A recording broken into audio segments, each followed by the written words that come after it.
Pfizer and Merk reported earlier today. Joining us right now with his reaction to the results is Geoff Meacham. He's the head of healthcare research, U.S. pharmaceuticals and biotechnology at Citi. Good morning to you. We've seen both of these stocks.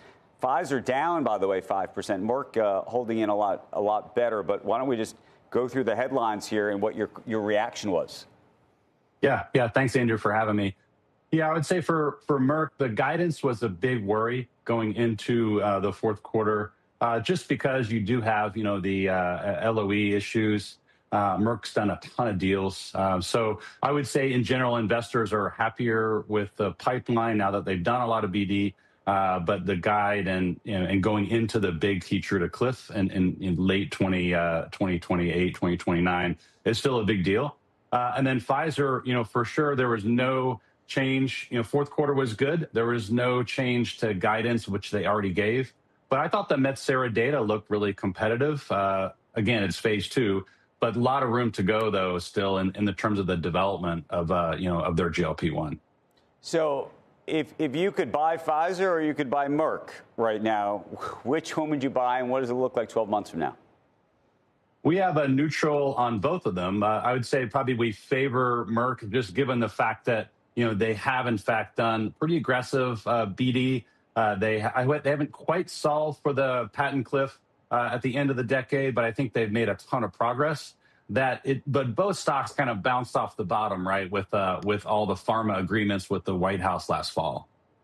Well, that's the question. Have they already moved? We're looking at Merck at $113. You're saying you're neutral, which means effectively own it, or you're just saying hold it? What are you really saying? And if not Merck and Pfizer, what do you like?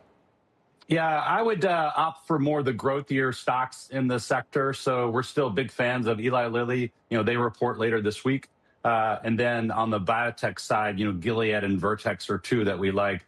I think in this world where there's a lot of patent cliffs, and when you look at the stocks that have done well despite that, we're better off just, I think, going for clean growth stories, and that's where Lilly and Vertex and Gilead really come out on top. Sometimes people say hold something or you're neutral on something. That is a tacit sell without saying a sell. I don't think so. I would say that's probably not the case here, because patent expirations are really the patent or sort of the kryptonite to the sector. And for sure, it takes companies a long time to work through them. But it's hard to predict exactly when the stocks are going to re-rate here. And you're totally right, Andrew. They have re-rated from last fall. But the move from here, though, I think depends a lot on capital deployment, kind of the boring stuff, right? BD, dividend hikes, buybacks, et cetera. So not worth it at this point.